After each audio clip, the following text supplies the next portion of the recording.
welcome or welcome back. My name is Natasha and I am on a health and happiness quest in 2023. So today I wanted to discuss with you ways you can make money while losing weight. So we're going to go through some of the ways that I have found you can make. It's not going to be like you can quit your normal job sort of money, just a little extra here or there, as well as ways to help donate to charity. These are all things that I have tried or done, so I have personal experience. I can let you know if I like them or not, so that way you don't have to try them out if I don't think they work well. So let's get into some of those options. So number one is step bets, diet bets, healthy wage, etc. These have been around for a while. They are an online platform where you either say that you're going to lose, when it comes to step bets or healthy wages, 4% or 10% of your weight, depending on the length of the bet, either a month or 6 months. So for step bets and diet bets, you have to do a pre-measurement. Usually it's just like a photo along with a card by the scale, just so that they know you took it on that exact day that you were weighing in. And then you have to do the same thing when you weigh at the end of the challenge.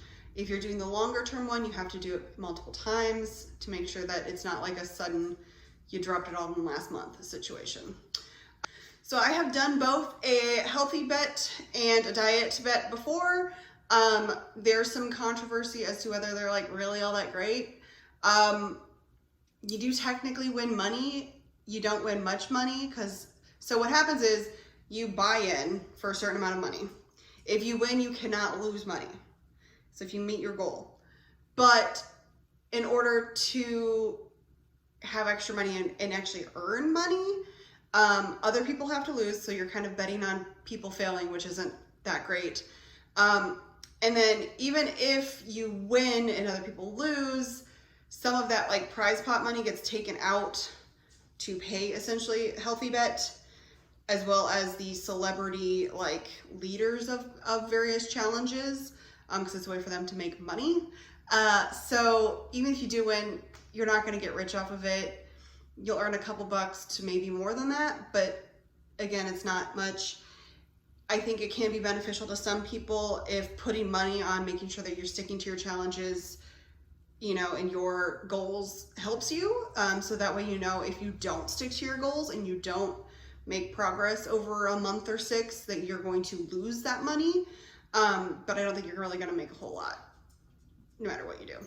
For a step bet, essentially the company is able to analyze your historic steps that you take, and they want to see an increase by a certain amount over the time frame. I believe it's a daily goal, but sometimes I think there's a little bit of wiggle room in which you could just make sure you hit a total number of steps over that time frame. With this, or you have to make your step goal a certain number of days per week. I've never done this because I personally didn't think it would be feasible when I was into trying to do the step bets and the healthy bets and whatnot to make that goal, whatever that goal would be. I didn't see myself, because it'll tell you what it was, and I didn't think it was feasible at that point in time for me to make it. Could I do it now? Maybe, but again, it's kind of the same sort of thing with the healthy bet and diet bet, in terms of you're betting on people losing, which doesn't really feel great to me. And then you are also not going to make a whole lot. Even if you win, you can't lose money, but the amount that you earn or make is not going to be super large. Again, like a diet bet, they're taking out some prize pot money, giving it to either the step leaders or for themselves for fees and making money for their own company. So you're going to just probably earn a couple dollars.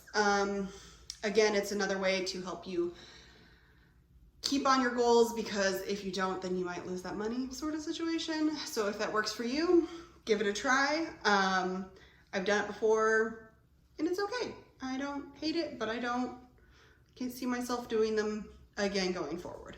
So the other couple things that are step related in relation to money, I will try to use some screenshots on here overlaid. So the first is Charity Miles. So this is an app where essentially you can track your workouts and steps, and it donates money to charity because large sponsors have sponsored it, and you'll essentially have to watch an ad either before or after your walk, and then some money gets donated to charity. You can also, I believe they've changed it so you can do a background step on your phone constantly to also help with that, make teams to try to earn more, or like ask other people to sponsor you and have your friends donate. I really enjoyed it once upon a time. I did it frequently, and I was donating to environmental friends, as I do. But it's harder to track how much you're making per thing at this point in time. The background steps, you don't really know, how much your charity's getting. The fact that you're there asking like normal people to sponsor, while that's a great way to earn extra money for your charity, I was doing it because I was able to essentially get money for charities without myself or other people having to donate, and getting those corporate dollars funneled essentially into someplace. It's still an option. It still works. They haven't updated their frequently asked questions since like 2015 or 2018, depending on the question, which gives me a little bit of pause. I still have it. I still kind of do it, but it's an option to look into. They have a bunch of different charities, from some environmental ones to like ending hunger, helping with poverty situations, children's education, all sorts of different things. So if that's something you're interested in, go ahead and check it out. So the next two are ways that you earn money yourself for steps. The first one is Sweatcoin. I have tried this one repeatedly, and I'm gonna not recommend it. Theoretically, you can earn gift cards and discounts and things. The discounts are fairly easy, but they changed it when I first had signed up to try to do gift cards to like these discounty things, or you have to bid on, so you can't really get the rewards out. So I wouldn't recommend it. Again, you can't really get out the rewards like you will. There's some discounts, but a lot of the times you can get those if you just shop via like a My Points or a Rakuten or something like that. You can get the same sorts of discounts without having to do steps. The other one is this this app that I'm going to show you right now. This one you can get gift cards and things for. I have done it. It does work. It will let you get those gift cards and things. It does use your location. So same with like Charity Miles and things like that. You're giving up some personal data in order to potentially earn money. So that one does work and can earn new gift cards. Another similar one where it essentially gives you points for steps as well as some other things is what is called Achievement or Evidation at this point. So this one, you get points by syncing up either, one of your fitness apps or things like that to track your overall steps. So you earn points that way. It is essentially like a health research app. So you're again giving up data in order to help further research into public health. So they take your data and they unassign your name and stuff, so that way you are still not identifiable, but they're able to gather data that you agree to give up if you do this, in order to help them figure out.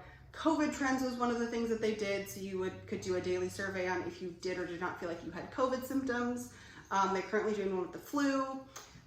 There's articles that they give you that you can read through or just briefly skim, and say that you've read it, get points that way. Again, steps.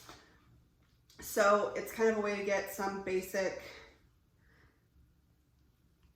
buy-in for group research, and you get gift cards. And I have done it, and you can see them here. Another way you can earn money while out, getting your steps in is just randomly finding money. Is this one that's gonna happen frequently? No, it's not. Can it happen? Yes. I have found money while I'm going for walks. Usually it's when I'm picking up trash, because you're looking in places that other people wouldn't look, and that's how you're going to find money people lost that other people haven't found yet. So if you want to go pick up trash, you might find some money. You could also pick up cans and sell those to scrap metal for money. Again, not going to make you much, but it's something. My final idea or option for today is one that I have done a lot and you've probably already seen, but it is dog sitting / taking dogs for walks and getting paid for it. So I do it for friends, family members, co-workers. I also do it via an app called Rover. There's also an app called WAG. There's also care.com. There's other options. I don't know all of the different app options out there at this point in time, but those are the ones that I know that you can sign up for to do it more of a professional manner. This is a way to be able to get your dog time and steps in, as well as getting paid for it. Now, the thing to note is dog walking versus like walking fast for exercise is not always the same thing. Some dogs like to do a very gentle, meandering stroll filled with many sniffing for all sorts of things. So you're getting your steps in, but it's not fast-paced and high intensity necessarily. But it is a way to get paid to go on walks, which is fun, as well as get cuddles and love. So those are some ways that you can potentially make a little bit of money while working out and losing weight. So let me know if you have any other things that you've thought of. I've got a couple other that I'm going to include in a different video because they kind of fit in a slightly different realm of things. And thanks so much for watching. I hope you enjoyed. Have a great day. Bye.